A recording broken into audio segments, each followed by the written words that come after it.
나는 여러분을 위해 받는 고난을 기뻐합니다. 자신의 몸인 교회를 위해 그리스도께서 겪으셔야 할 고난의 남은 부분을 내가 겪을 수 있으니 그것을 기쁨으로 견뎌냅니다. 나는 특별한 사명을 받고 여러분을 돕기 위해 보내진 교회의 일꾼입니다. 내가 할 일은 하나님의 말씀을 숨김없이 여러분에게 전하는 것입니다. 이 말씀은 이 세상 처음부터 모든 사람들에게 숨겨져 왔던 비밀이었는데 이제 하나님을 사랑하는 백성들에게 알려주셨습니다. 모든 사람을 위한 풍성하고도 영광스러운 진리의 말씀을 하나님께서는 이 세상 만민에게 알리신 것입니다. 이 진리는 바로 그리스도 자신이며 여러분 안에 계십니다. 그분만이 우리의 영광스러운 소망이 되십니다. 그러므로 우리는 어디를 가든지 어느 누구에게나 그리스도를 전파합니다. 우리가 할 수 있는 대로 힘껏 사람들을 가르치고 바른 길로 인도하는 것은 모든 사람이 그리스도 안에서 성숙한 자로 하나님 앞에 서게 되기 원하기 때문입니다. 이 일을 위해 힘쓰고 애쓰며 내 안에서 능력을 주시는 그리스도를 의지하여 힘차게 나아갑니다. 우리 가슴에 손을 얹고 믿음을 고백하고 말씀을 듣겠습니다. 제가 먼저 고백하겠습니다. 하나님은 나를 사랑하십니다. 나는 그 사랑 안에 있습니다. 하나님은 오늘 나에게 말씀하실 것입니다. 그 말씀에 능력이 있습니다. 그 말씀에 생명이 있습니다. 나의 마음을 하나님께 열겠습니다. 나의 생각을 예수님께 집중하겠습니다.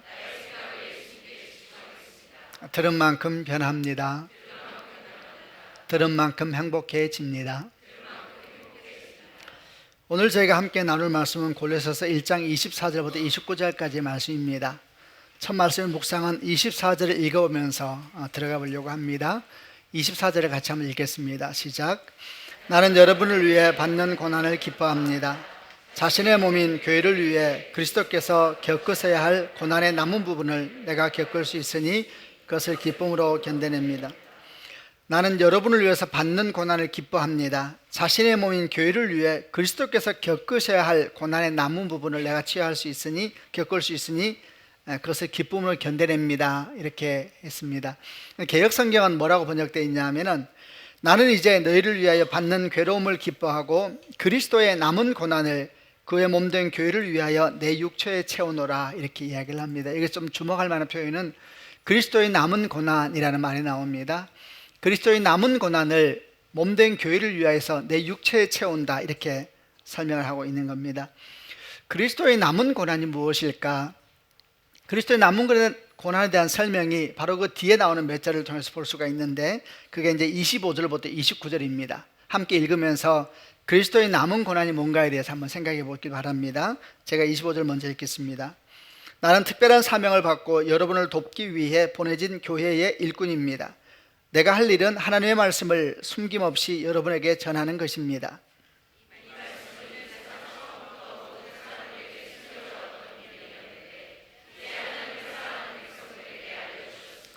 모든 사람을 위한 풍성하고도 영광스러운 진리의 말씀을 하나님께서는 이 세상 만민에게 알리신 것입니다. 이 진리는 바로 그리스도 자신이며 여러분 안에 계십니다. 그분만이 우리의 영광스러운 소망이 되십니다.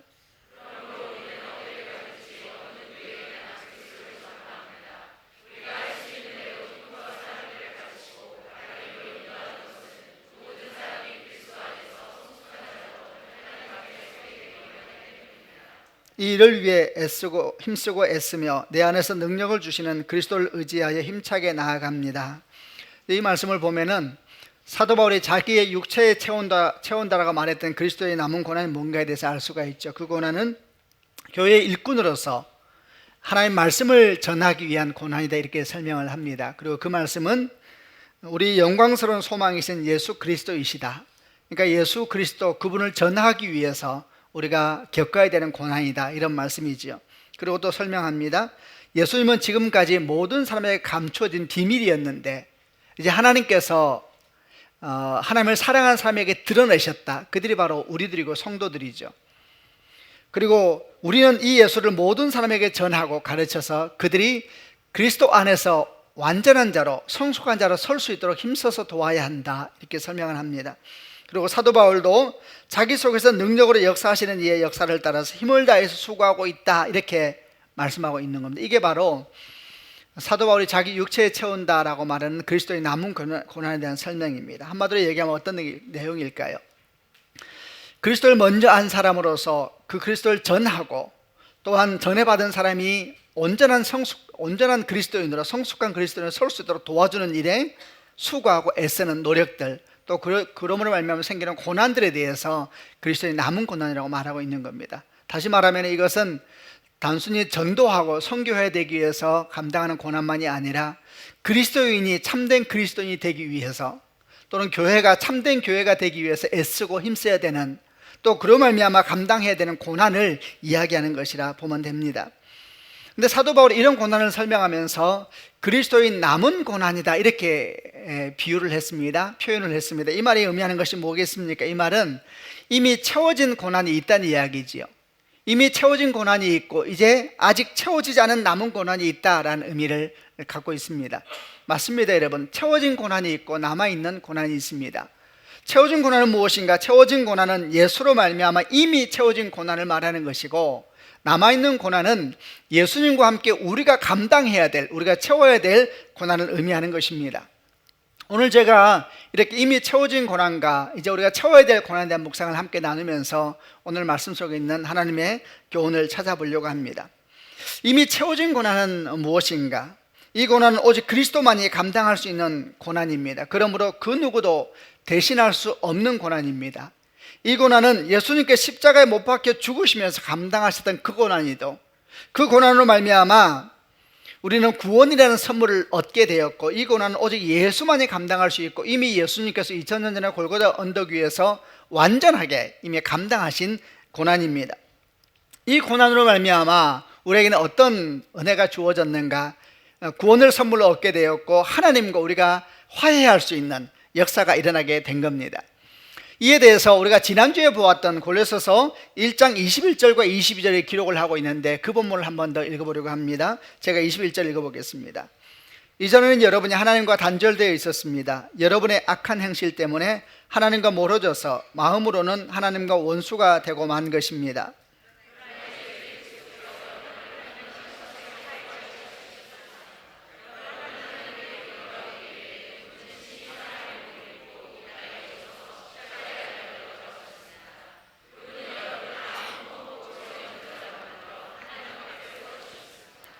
예수님께 십자가 못 박혀 죽으시면서 이루신 화해의 역사, 그분으로 말미암아 우리가 하나님과 화해되었다 이야기를 하고 있는 것인데, 이게 바로 예수께서 이미 이루신 고난입니다.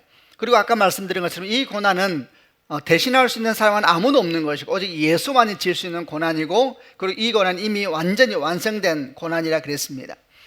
그러므로 이 고난으로 말미암아 예수님께서 하나님과 우리 사이에 구원의 다리가 될 수 있었고 화해의 다리가 될 수 있었습니다. 근데 여기서 우리가 한 가지 중요한 질문을 해보려고 합니다. 그 질문은 왜 예수님만이 이 십자가 고난을 감당할 수 있는 것일까? 왜 예수님만이 하나님과 우리 사이를 이어주는 화해의 다리가 될 수 있는 것일까? 좀 다르게 표현하면은 왜 하나님과 우리 사이에는 꼭 예수님이 계셔야 하는 것일까? 질문을 해봅니다. 사실 저는 이 질문은 지난주에 송파에서 설교할 때 한번 나눴던 묵상이기도 하지만은 오늘 본문하고도 연결되어 있어서 한남에서도 같이 나누어 보려고 합니다. 왜 하나님과 우리 사이에는 꼭 예수님이 계셔야 하고 그분만이 하나님과 우리 사이를 이어주는 화해의 다리가 될 수 있는 것일까? 질문을 해봅니다. 우리가 교회를 오게 되면은 반드시 배우게 되는 몇 가지 신앙의 기본적인 틀이 있습니다. 그 중에 가장 중요한 틀이라고 말할 수 있는 것이 무엇일까요? 그것은 하나님과 우리 사이에 반드시 예수님이 계셔야 된다라는 신앙의 틀입니다. 그래서 우리가 하나님 앞에 나아갈 때는 반드시 예수님을 통해서 나아가야 되지요. 기도할 때도 예수님의 이름으로 기도를 해야 되고, 또 하나님에 대해서 알아가는 것도 예수님을 통해서 알아가야 합니다. 또는 어떤 사람이 만약에 말하기를 나는 하나님을 믿는다 라고 말한다 할지라도 그가 예수를 믿지 아니하면은 그가 믿는 하나님을 향한 믿음은 구원에 이르는 믿음이 되지 못한다라는 것도 우리가 성경을 통해서 받아들였습니다. 이렇게 하나님께 나아갈 때는 반드시 예수를 통해서 나아가야 되는데, 이것은 우리가 하나님께 나아갈 때만 적용되는 신앙의 틀이 아니고 하나님께서 우리에게 오실 때에도 마찬가지 적용이 된다는 것을 보여줍니다. 하나님은 당신의 뜻을 우리 가운데 행하게 하기 위해서 예수님을 통해서 행하게 하셨습니다. 요한복음 6장 38절에 주님 말씀하시기를 나는 내 뜻을 이루기 위해서 하늘에서 내려온 것이 아니다. 나는 나를 보내신 분의 뜻을 행하기 위해서 하늘에서 내려왔다. 그러니까 하나님께서 우리에게 하고 싶은 일이 있으신데 직접 행하지 않으시고 아들 예수를 보내서 행하게 하셨다는 것이죠. 또는 이것만이 아닙니다. 하나님께서 우리를 사랑하셔서 그 사랑을 우리에게 나타내실 때에도 예수님을 통해서 나타내십니다. 로마서 5장 8절 말씀에 우리가 아직 죄인 되었을 때에 그리스도께서 우리를 위하여 죽으심으로 하나님께서 우리에게 대한 당신의 사랑을 확실히 보여주셨다, 이렇게 말씀하셨습니다. 이것도 마찬가지이죠. 보십시오. 결국 우리가 하나님께 나아갈 때도 예수를 통해서 나아가야만 되고 하나님께서 우리에게 오셔서 일하실 때도 예수를 통해서 일하신다는 것을 볼 수가 있는 겁니다. 질문합니다. 아까부터 왜 꼭 하나님과 우리 사이에는 예수님이 계셔야 하는가? 이에 대한 질문은 왜 예수만이 이미 이루신 고난을 감당할 수 있는 것인가 라는 질문과 똑같은 것입니다.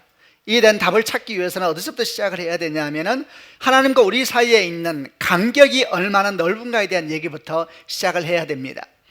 만약 하나님과 우리 사이의 간격이 얼마나 넓은지를 우리가 만약에 알게 된다면은 우리 힘과 노력으로 우리의 어떤 행위로 말미암아 하나님께 나아가려고 하는 행위가 얼마나 더덥다는 것을 알게 될 것이고, 또 동시에 하나님과 우리 사이가 얼마나 넓은지를 알게 된다면은 하나님께서 직접 우리를 찾아오지 아니하시고 예수님을 통해서 일하신다는 것이 얼마나 놀라운 은총이요 은혜라는 것도 깨달을 수 있을 겁니다. 결국 키는 하나님과 우리 사이가 도대체 얼마나 먼 것인가 라는 답을 찾아가야 되는 거지요. 하나님은 얼마나 높은 분일까요? 하나님 여러분 얼마나 광대한 분일까요? 하나님은 얼마나 위대한 분일까? 우리가 지금까지 배워왔던 성경의 지식을 동원하여 또 상식을 동원해서 한번 생각해 보시기를 바랍니다. 그분은 얼마나 크신 분이실까? 우리는 하나님에 대해서 이렇게 배워왔습니다. 그분은 시간과 공간을 만드신 분이시다. 그분은 시간 너머에 계시고 공간 너머에 계신다. 그래서 우리가 표현하기를 그분은 영혼 가운데 거하신다, 이렇게 표현을 했었습니다. 그분은 온 우주를 만드신 분이시고 지금도 그 우주를 운영하시는 분이시다. 그분은 생명 자체이시고 거룩 자체이시고 빛 자체이시다. 그러므로 우리가 보는 모든 빛이나 거룩이나 생명은 그 생명에서 흘러나온 것에 불과한 것이다. 이런 얘기도 함께 나누었습니다. 이렇게 묵상을 하면서 하나님이 얼마나 광대하신 분인가 생각을 하다 보면 어떤 느낌이 드냐 하면 우리가 그것을 어떻게 알 수 있단 말인가? 사실 우리가 지금 상식을 가지고 설명하고 있지만은 생각하면서 묵상하면서 느끼는 것은 정말 얼마나 크신 분인가에 대해서 점점 더 이렇게 상상할 수가 없고 감을 잡을 수가 없다는 느낌만을 갖게 될 겁니다. 그래도 계속해 보십시다. 그러면 성경에서는 하나님이 얼마나 광대한 분인가에 대해서 뭐라고 설명하고 있는가 몇 가지 말씀을 생각해 보려고 합니다. 우선 이사야서 55장 8절 9절을 보게 되면 하나님께서 당신에 대해서 우리에게 하신 말씀이 있습니다. 하나님께서 직접 말씀하시기를 내 생각은 너희 생각과 다르며 내 길은 너희 길과 다르다. 그러면서 이것을 어떻게 비유하시냐면 그 뒤에 이렇게 말씀합니다. 하늘이 땅보다 높음같이 내 길은 너희 길과 다르고 내 생각은 너희 생각과 다르다 그래요. 그러니까 하나님과 우리가 얼마나 다른가에 대한 설명을, 하나님과 우리가 얼마나 간격이 떨어지는가에 대한 설명을 비유하시기를 하늘이 땅보다 높음같이 이렇게 비유를 하고 있는데, 이건 비유입니다. 무슨 비유인가? 우리가 생각할 수 있는 최고의 거리, 최고의 간격을 향한 비유겠죠. 하늘에서 땅만큼 이렇게 비유하지 않습니까? 이 비유는 실제 그렇다는 것보다 실제는 더한 것이지요. 설명할 수 없을 만큼 너희 생각과 내 생각은 다르고 너희 길과 내 길은 다르다라고 이야기를 하고 있는 겁니다. 사도 바울은 로마서 11장 33절에서 이런 고백도 합니다. 오 하나님의 지혜와 지식의 부요함은 참으로 깊습니다. 하나님의 판단은 헤아릴 수 없으며 그분의 길은 아무도 찾을 수가 없습니다. 그분의 길은 아무도 찾을 수가 없습니다. 누가 하나님을 찾을 수 있습니까? 누가 하나님을 깨달아 알 수가 있습니까? 누가 하나님의 마음을 헤아릴 수가 있습니까? 누가 그분을 상상이라도 할 수 있겠습니까? 이렇게 사도 바울이 말하고 있는 겁니다. 열왕기상 8장을 보게 되면은 솔로몬이 예루살렘의 성전을 아름답고 놀랍게 짓고 난 뒤에 하나님께 예배를 드리면서 이런 기도를 합니다. 하나님, 하늘과 하늘들의 하늘이라도 주님을 감당할 수 없는데 하물며 눈에 보이는 이 성전이겠습니까? 하늘과 하늘들의 하늘이라도 주를 감당할 수 없을진데 하물며 눈에 보이는 이 성전이겠습니까? 이 성전이 아무리 화려하고 아무리 최선을 다해서 지었다 한들 하늘의 하늘도 주를 감당할 수 없는데 어떻게 이 성전이 주를 감당할 수 있겠습니까? 이렇게 솔로몬이 하나님의 높으심에 대해서 비유하고 있는 내용도 나옵니다. 우리는 지금 하나님은 얼마나 광대하신 분이실까 상상해보고 그리고 성경 속에서 여러 표현들을 찾아보고 있습니다. 여러분, 하나님은 얼마나 광대한 분입니까? 여러분, 상상할 수가 없는 것입니다. 그럼 우리는 어떤 존재입니까? 하나님의 광대하심에 대한 묵상과 동시에 우리에 대한 생각도 해봐야지 하나님과 우리 사이의 간격이 얼마나 되는가에 대한 것을 알 수 있지 않습니까? 그럼 우리는 어떤 존재입니까? 이에 대해서도 성경 속에서 한번 찾아보려고 합니다. 이사야서 40장 6절부터 7절 말씀인데 이것은 같이 한번 읽어보겠습니다. 제가 6절 읽겠습니다. 어떤 사람이 외친다. 외쳐라. 그래서 내가 물었다. 무엇이라고 외쳐야 합니까? 모든 사람은 풀과 같고 그들의 모든 아름다움은 들의 꽃과 같다.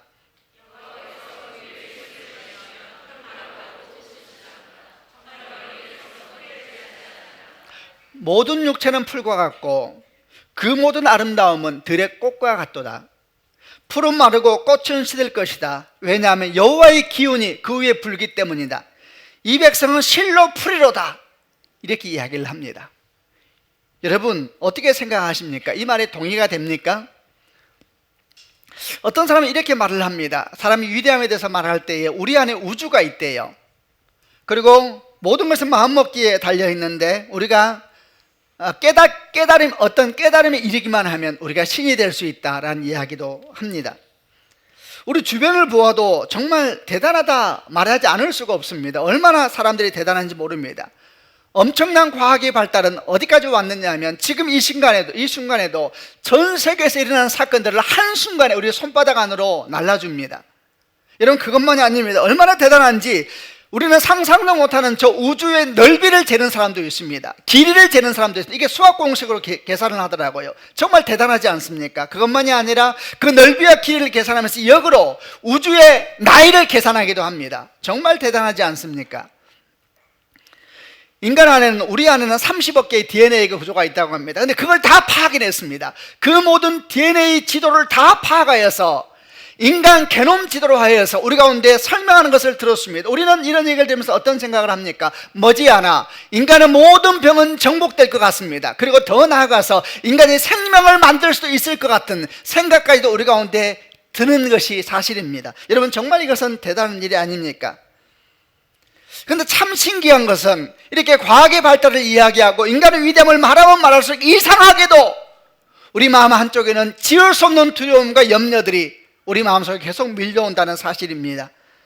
아직 학교에도 들어가지 않은 어린아이들 손에까지 들려있는 핸드폰을 보면서, 그리고 통제 불가능하다고 하는 저 북한까지 가지고 있는 핵무기를 보면서, 그리고 엄청난 과학의 발달 소식과 함께 들려오는 우리가 그동안 이름도 몰랐던 수많은 생물들의 멸종 소식을 함께 들으면서 우리는 인간의 위대함에 대해서, 과학의 놀라움에 대해서 말하면 말할수록 설명할 수 없는 두려움, 설명할 수 없는 두려움이 우리 마음에 같이 있는 것을 보게 됩니다. 그뿐만 아닙니다.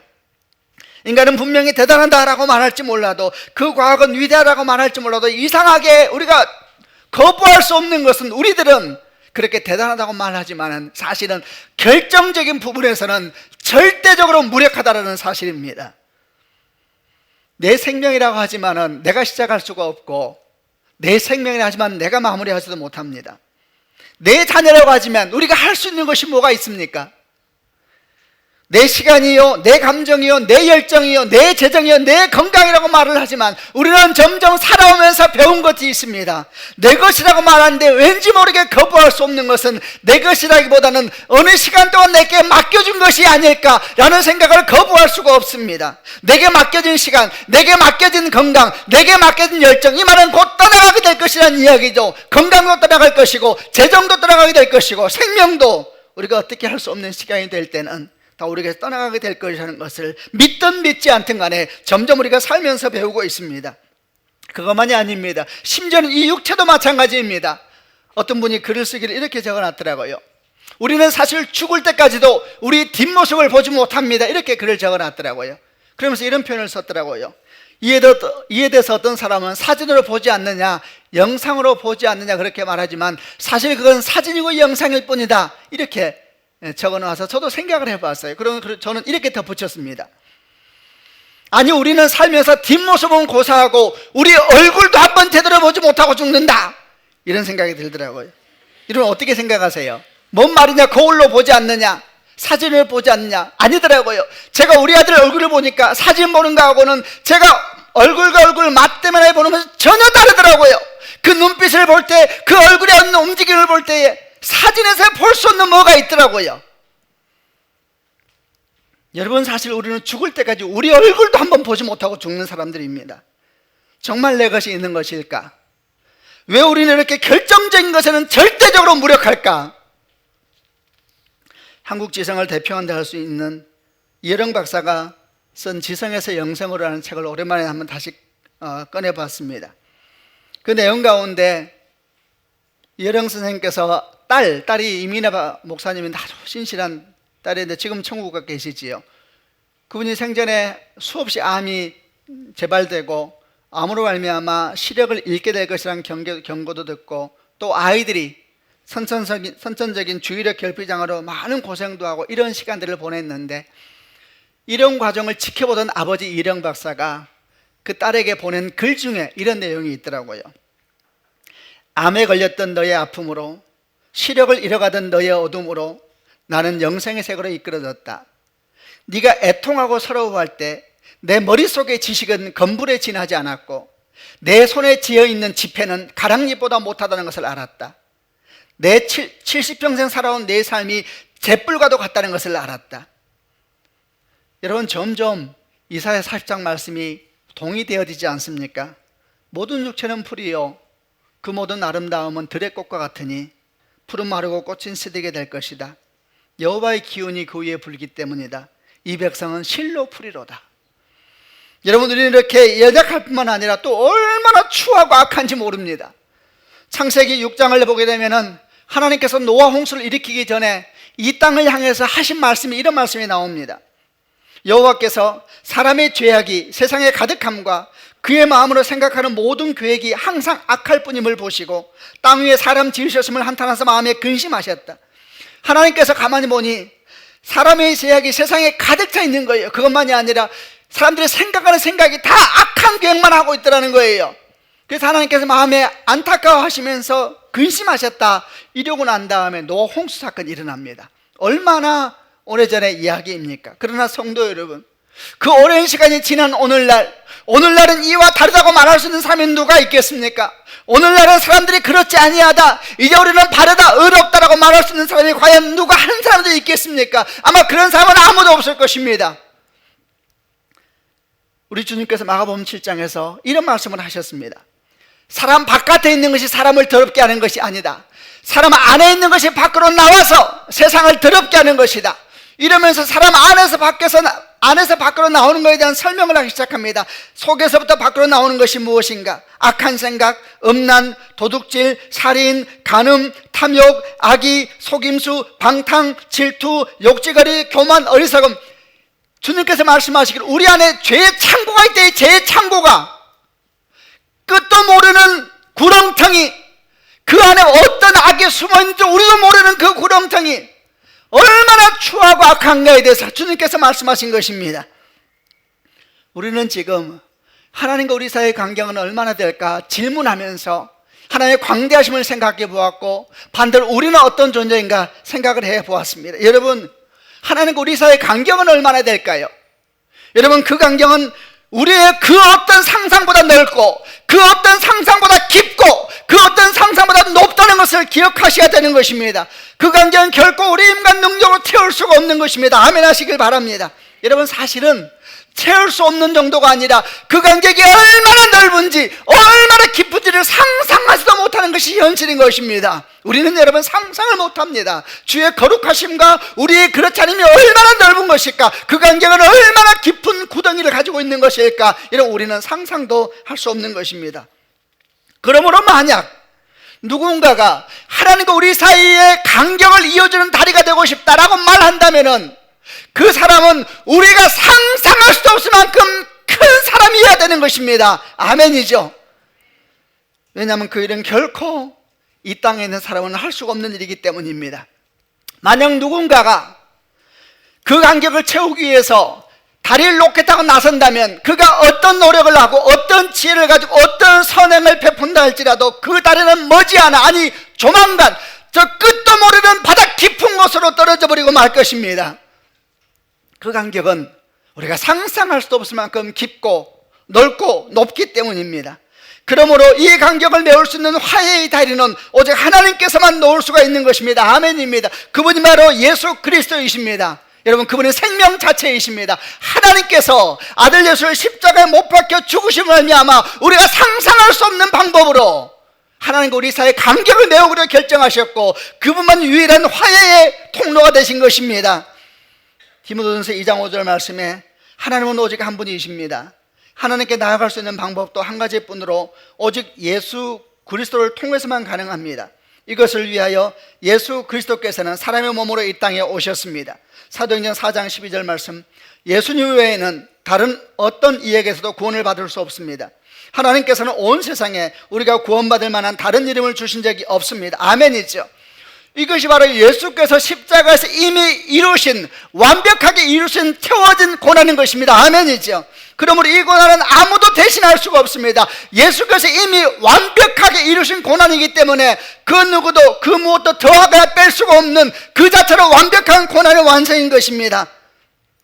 우리는 이 고난에 무엇도 할 것이 없습니다. 우리가 할 것은 하나밖에 없습니다. 그 고난을 믿음으로 받아들여서 내 것으로 아멘으로 받아들이는 것 외에는 아무것도 우리가 더할 거나 뺄 것이 없는 것입니다. 아멘 하시길 바랍니다. 그래서 갈라디아서 2장 20절에 뭐라고 말합니까? 내가 그리스도와 함께 십자가 못 박혔나니 그런즉 이제는 내가 산 것이 아니요 내 안에 그리스도께서 사신 것이라. 이제 내가 육체 가운데 사는 것은 나를 사랑하사 나를 위하여 자기 몸을 버리신 하나님의 아들을 믿는 믿음 안에서 사는 것이라. 아멘이죠. 사랑하는 성도 여러분, 여러분 이미 완벽하게 주께서 이루신 이 고난을 여러분 것으로 믿으십니까? 아멘 하시길 바랍니다. 여러분, 이 믿음이 여러분을 살리게 될 것입니다. 그런데 오늘 성경을 보니까 이렇게 채워진 고난이 아니라 이제 채워질 고난, 남은 고난에 대한 얘기를 하고 있다는 것입니다. 그럼 여러분, 그 남은 고난은 도대체 무엇입니까? 이 남은 고난은 지금 우리가 말씀 나누었던 예수께서 이미 치르신 고난과는 다른 것입니다. 예수께서 이미 치르신 이 고난은 예수님만이 감당할 수 있는 고난이라 그랬는데, 이제 남은 고난은 예수님만이 감당하는 것이 아니라 예수님과 함께 믿는 이들이 함께 감당하는 고난인 것입니다. 아멘이죠. 사도 바울이 뭐라고 말하는가? 그리스도의 남은 고난을 내 육체에 채운다, 내가 이를 기뻐한다라고 말하고 있는 겁니다. 그럼 두 고난의 차이는 무엇인가? 이미 채워진 고난, 예수의 십자가에서 완전하게 채워진 고난은 구원을 위한 고난인 것입니다. 남은 고난은 무엇인가? 이 남은 고난은 구원받은 그리스도인이 진짜 그리스도인 되기 위한 고난이고 교회가 진짜 교회 되기 위한 고난인 것입니다. 아멘입니다. 십자가만으로 충분하지 않은가? 여러분, 십자가만으로 충분하지 않습니까? 예스이면서 노입니다. 왜냐하면 우리 주 예수님께서 십자가의 고난을 지고 난 다음에 또 다른 남은 고난을 말씀하시면서 우리에게 다가오고 있기 때문입니다. 여러분, 십자가 고난만으로, 이미 이루어진 고난만으로 충분하다라고 말한다면 그 사람은 자기도 모르는 사이에 복음을 왜곡시키고 있는 것입니다. 이루어진 고난으로 충분하지 않고 이제 남아있는 고난을 우리가 짊어지고 가야 되는 것입니다. 십자가 고난을 우리는 구원을 받습니다. 그러나 남은 고난에 대해서 우리가 눈을 감아버린다면 우리는 그 구원의 감격이 얼마나 큰지, 그 구원의 능력이 얼마나 큰지, 이 땅에서 그리스도인이 살아간다는 것이 무엇인지를 잃어버리며 살아가는 사람으로 바뀌게 될 것입니다. 여러분, 이렇게 이미 채워진 고난, 십자가 고난이 우리에게 구원을 선물로 주었다면 남은 고난은 우리에게 구원의 감동, 그리스도인의 능력, 그리스도인의 은혜에 대해서 가르쳐주면서 우리 인생을 주 앞에 가는 그날까지 이끌어 주실 것입니다. 이를 성경 속에 있는 사건과 비유해 볼 수가 있습니다. 십자가 사건, 이미 이루신 사건은 출애굽 사건이라고 비유한다면 남아있는 고난, 이제 우리가 채워가야 될 고난은 이스라엘 백성의 광야에서 40년 동안 걸었던 광야의 시간으로 비유할 수가 있을 겁니다. 이스라엘 백성은 출애굽하였습니다. 그리고 시내산에서 11개월 동안 머물면서 완전한 하나님의 사람으로 하나님의 민족으로 거듭나게 되었습니다. 그들이 이제 정말 이스라엘 민족이 된 겁니다. 그리고 하나님께서 그들에게 말씀을 주셨습니다. 그들에게는 말씀이 있었습니다. 또한 그들에게는 하나님의 임재의 상징인 성막이 있었습니다. 날마다 주님은 그들에게 만나를 먹이시고 불기둥과 구름기둥으로 그들을 인도하여 주셨습니다. 그들의 매일매일은 기적적인 주의 인도하심의 연속이었습니다. 그들은 분명히 이스라엘 사람들이었습니다. 아멘이죠. 그러나 여러분, 그들은 분명히 이스라엘 사람들로 거듭났음에도 불구하고 아직 그들의 마음에 애굽의 영향력, 애굽의 영생이 사라진 것은 아니었습니다. 그들은 분명히 이스라엘 사람들이었고 이제 약속을 가지고 약속의 땅을 향해서 걸어가고 있었지만은 조금만 어려움이 생기면 애굽을 그리워하고 조금만 위기가 오면 애굽의 영광을 사모하면서 걸어가고 있는 사람들이기도 했습니다. 몸은 애굽을 떠났지만 마음은 여전히 애굽으로 가득 찬 사람들. 그래서 하나님이 어떻게 하셨습니까? 그들을 40년 광야길로 인도하신 것입니다. 성도 여러분, 광야는 형벌이 아닙니다. 광야길을 주께서 인도하신 것은 너 한번 죽도록 고생해봐라, 여러분, 그런 의미로 광야길이 허락된 것이 아닙니다. 광야길은 영적 해감의 여정이기 때문입니다. 조개 안에 이물질을 빼내기 위해서 맑은 소금물에 몇 시간을 담궈 놓으면 그 안에 있는 모든 이물질을 조개가 다 뱉어버리지 않습니까? 그래서 우리가 해감이라고 합니다. 광야가 바로 그런 것입니다. 광야의 시간을 통하여서 이스라엘 백성 깊숙이 스며들어 있는 찌꺼기들, 이스라엘 백성 영혼 깊숙이 스며들어 있는 애굽의 영성, 애굽의 영광, 애굽의 가치관, 그것을 내뱉게 하기 위해서 40년 동안 우리 하나님께서 영적 해감의 여정을 이스라엘 백성들에게 허락하신 것입니다. 그러므로 그 하나님의 선하심을 아는 사람들은 광야는 분명히 고난이요, 그리고 힘든 여정이지만 그들은 말하는 것입니다. 사실은 주의 은총입니다. 주의 은혜의 시간입니다. 그리고 그들은 말합니다. 고난은 신비입니다. 이렇게 말하는 고백이 임하게 되는 것입니다. 여러분, 이런 고백이 우리의 고백이 되는 축복이 있기를 바랍니다. 우리가 잊지 말아야 될 것이 있습니다. 그것은 출애굽하여서 하나님의 백성이 된 사람들이 모두 다 약속의 땅으로 들어간 것은 아니었다는 사실입니다. 출애굽한 이스라엘 백성들에게는 말씀이 임하였습니다. 주의 임재의 사인이 임하였습니다. 주께서 먹이시고 입히시는 기적의 인도하심도 있었습니다. 그러나 그 중에 적지 않은 사람들은 끊임없이 애굽을 사모하고 애굽을 그리워했습니다. 아까 말씀드린 것처럼 몸은 이스라엘 사람인데 마음은 애굽인이었습니다. 그래서 결국 어떻게 되었습니까? 성경은 말합니다. 그들은 불평과 불만 속에 광야에서 죽어갔다 그랬습니다. 창세기 19장을 보게 되면 하나님께서 소돔과 고모라를 멸망시키시면서 롯과 그 가족을 구원하기 위해서 천사를 보내서 떠나기를 주저하는 그들을 강권적으로 끄집어냅니다. 하나님의 은혜입니다. 강권적으로 그들의 몸을 소돔과 고모라에서 끄집어냈음에도 불구하고 롯의 아내는 몸은 나오면서 계속해서 고개를 돌리고 소돔과 고모라 땅을 쳐다보다가 그는 소금 기둥이 되고 말았습니다. 이것은 분명한 영적 교훈이지 않습니까? 혹이라도 어떤 사람은 그건 구약 얘기가 아니냐라고 말할지 몰라도 그렇지 않습니다. 구약은 신약에서 완성되는 것이고 우리 주 예수 안에서 우리가 어떻게 걸어가야 되는가에 대한 분명한 교훈을 주고 있는 것입니다. 예수 그리스도의 십자가를 믿는 우리들은 이미 출애굽한 이스라엘 사람들과 같은 것입니다. 아멘 하시길 바랍니다. 우리는 하나님의 사람들입니다. 이제 우리에게는 하나님의 말씀이 있습니다. 아멘이죠. 우리에게는 하나님의 임재의 증거인 성령이 계십니다. 아멘이죠.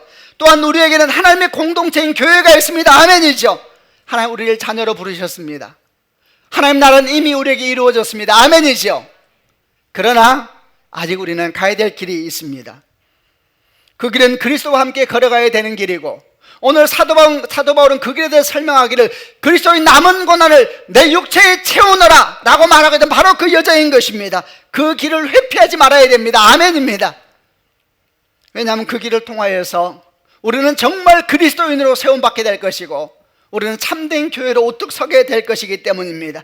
우리는 그 길을 통해서 우리 안에 정말 떼어지지 않은 것처럼 끈적끈적하게 붙어있는 세상의 영향력들, 세상의 영광들, 세상의 가치관들을 내뱉어버리고 마침내 하나님의 영광으로, 하나님의 가치관으로, 하나님의 내면으로 채워지는 영광을 보게 될 것이기 때문입니다. 아멘입니다.